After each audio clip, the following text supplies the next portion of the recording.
Hello student, स्वागत है आपका पीसीएम स्टार क्लासेज पर। आज के वीडियो में हम आपको वैद्युत बल रेखाएं समझाएंगे, जो कि बहुत इंपॉर्टेंट प्रश्न है। और ये प्रश्न क्लास 12th में बोर्ड एग्जाम में भौतिक विज्ञान के अंतर्गत अक्सर पूछा जाता है। वैद्युत बल रेखाओं से आप क्या समझते हैं और वैद्युत बल रेखाओं के गुण लिखना को आते हैं। तो आइए समझते हैं। पहले वैद्युत बल रेखाएं क्या हैं और फिर वैद्युत बल रेखाओं के गुण। वैद्युत बल रेखाएं वैद्युत क्षेत्र में खींची गई वे निष्कोण वक्र रेखाएं हैं जिन पर वैद्युत क्षेत्र में स्थित स्वतंत्र व पृथक्कृत धन परीक्षण आवेश गति करता है।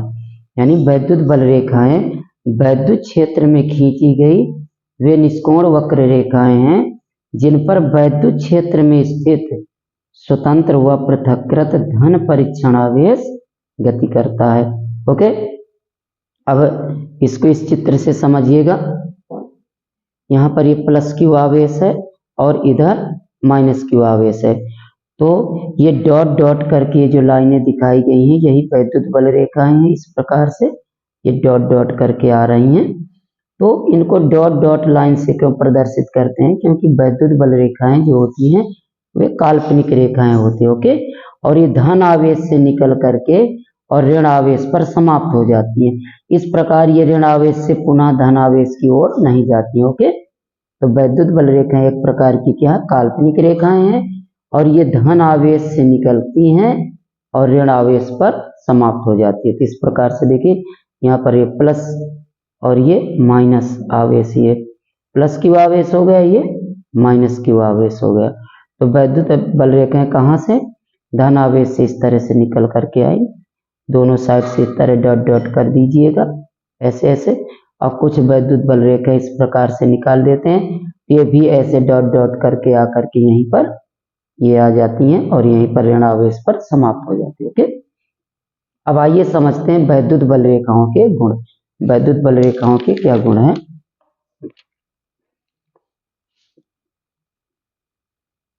वैद्युत बल रेखाओं के गुण। नंबर 1, वैद्युत बल रेखाएं धन आवेश से चलकर ऋण आवेश पर समाप्त होती हैं। ओके, वैद्युत बल रेखाएं जो होती हैं वो धन आवेश से चलकर ऋण आवेश पर समाप्त हो जाती है। ओके, दूसरा पॉइंट है, एकल धन आवेश के लिए वैद्युत बल रेखाएं अनंत पर समाप्त तथा एकल ऋण आवेश के लिए वैद्युत बल रेखाएं अनंत से प्रारंभ होती हैं। अगर एकल धनावेश है, अब आप इस चित्र में देखिएगा, ये जो चित्र है, इस चित्र में आपको धनावेश और ऋणावेश दोनों दिखाए गए हैं। यहाँ धनावेश से निकल करके वैद्युत बल रेखाएं ऋणावेश पर समाप्त हो जाती है। और अगर एकल धनावेश है, केवल धनावेश है और ऋणावेश नहीं है, तो वैद्युत बल रेखाएं कहाँ पर जा करके अनंत पर समाप्त होंगी। ओके, और अगर एकल ऋण आवेश है, धन आवेश नहीं है, तो एकल ऋण आवेश के लिए वैद्युत बल रेखाएं जो होती हैं वो कहाँ से? अनंत से प्रारंभ होती हैं। तो ध्यान रखिएगा, एकल धन आवेश के लिए वैद्युत बल रेखाएं जो होती हैं वो अनंत पर समाप्त होती हैं और एकल ऋण आवेश के लिए वैद्युत बल रेखाएं अनंत से प्रारंभ होती हैं। ओके, अब आइए देखते हैं इसका तीसरा पॉइंट, वैद्युत बल रेखाएं खुला वक्र बनाती हैं। जो वैद्युत बल रेखाएं होती हैं वो बंद वक्र नहीं होती हैं, वो खुला वक्र बनाती है। क्यों? क्योंकि वैद्युत बल रेखाएं धन आवेश से चलकर ऋण आवेश पर समाप्त हो जाती हैं, पुनः ऋण आवेश से धन आवेश पर नहीं जाती हैं।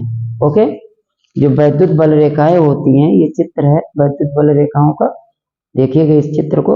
वैद्युत बल रेखाएं धन आवेश से इस तरह चलती हैं और ऋण आवेश पर समाप्त हो जाती है। ये ऋण आवेश से पुनः धन आवेश पर नहीं आती है, इसलिए ये क्या करती हैं? एक खुला वक्र बनाती है। ओके, चौथा पॉइंट इंपॉर्टेंट है, वैद्युत बल रेखा के किसी बिंदु पर खींची गई स्पर्श रेखा उस बिंदु पर वैद्युत क्षेत्र की दिशा को प्रदर्शित करती है। अगर वैद्युत बल रेखा के किसी बिंदु पर स्पर्श रेखा खींची जाए तो वह स्पर्श रेखा उस बिंदु पर वैद्युत क्षेत्र की दिशा को व्यक्त करती है। मान लीजिए कोई वैद्युत बल रेखा है, देखो, और यहाँ बिंदु P पर हमने एक स्पर्श रेखा खींची है, तो ये जो स्पर्श रेखा है बिंदु P पर वैद्युत क्षेत्र की दिशा को व्यक्त करती है। यहाँ वेक्टर EP, वेक्टर EP का मतलब कि बिंदु P पर वैद्युत क्षेत्र की तीव्रता। इसी प्रकार एक यहाँ पर एक बिंदु है Q है, ये Q है, तो बिंदु Q पर अगर हम स्पर्श रेखा खींचें तो बिंदु Q पर खींची गई ये स्पर्श रेखा बिंदु Q पर वैद्युत क्षेत्र की तीव्रता की दिशा को प्रदर्शित करेगी। ओके, तो वैद्युत बल रेखा के किसी बिंदु पर खींची गई स्पर्श रेखा उस बिंदु पर वैद्युत क्षेत्र की दिशा को प्रदर्शित करती है। ओके, पांचवा पॉइंट बहुत इंपॉर्टेंट पॉइंट है। दो वैद्युत बल रेखाएं कभी भी एक दूसरे को नहीं काटती हैं, क्योंकि कटान बिंदु पर दो स्पर्श रेखाएं खींची जा सकती हैं जो किसी क्षण उस बिंदु पर वैद्युत क्षेत्र की दो दिशाएं प्रदर्शित करती हैं, जो असंभव है। दो वैद्युत बल रेखाएं कभी भी एक दूसरे को नहीं काटती हैं, और अगर काटती हैं तो देखिए, एक ये वैद्युत बल रेखा है इस तरह से, और एक ये वैद्युत बल रेखा है, और ये दोनों वैद्युत बल रेखाएं बिंदु P पर काट रही हैं। इस प्रकार से बिंदु P पर वैद्युत बल रेखा, इस पर देखो एक स्पर्श रेखा खींचेंगे, और बिंदु P पर एक वैद्युत बल रेखा ये आ रही है, इस पर एक स्पर्श रेखा, यानी दो स्पर्श रेखाएं खींची जा सकती हैं।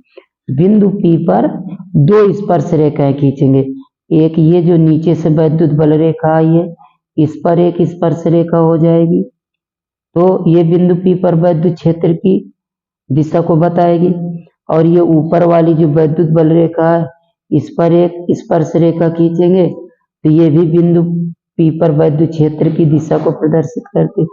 तो किसी बिंदु पर एक साथ वैद्युत क्षेत्र की दो दो दिशाएं क्या है, असंभव है। किसी बिंदु पर वैद्युत क्षेत्र की एक ही समय पर दो दो दिशाएं असंभव हैं, इसीलिए दो वैद्युत बल रेखाएं कभी भी एक दूसरे को नहीं काटती हैं, क्योंकि कटान बिंदु पर दो स्पर्श रेखाएं खींची जा सकती हैं जो किसी क्षण उस बिंदु पर वैद्युत क्षेत्र की दो दिशाएं प्रदर्शित करती हैं, जो असंभव है। छठवां पॉइंट है, वैद्युत बल रेखाएं किसी चालक से होकर नहीं गुजरती। वैद्युत बल रेखाएं होती हैं जो किसी चालक के अंदर से होकर नहीं गुजरती हैं, इसीलिए चालक के अंदर वैद्युत क्षेत्र हमेशा क्या होता है, शून्य होता है। ओके, वैद्युत बल रेखाएं किसी चालक के पृष्ठ से अभिलंबवत उत्पन्न होती हैं और अभिलंबवत ही समाप्त होती है। तो ये वैद्युत बल रेखाओं के गुण थे। अगर आता है कि वैद्युत बल रेखाओं से आप क्या समझते हैं, तो वैद्युत बल रेखा की परिभाषा लिख दीजिए, और ये जो 5-6 प्रॉपर्टी बताई हैं, 7 प्रॉपर्टी बताई हैं, तो इनमें से कोई 3 या 4 प्रॉपर्टी आप लिख सकते हैं। तो उम्मीद करते हैं कि वीडियो पसंद आया होगा, और अगर वीडियो पसंद आया हो तो प्लीज़ इसको लाइक और शेयर जरूर कर दें। धन्यवाद।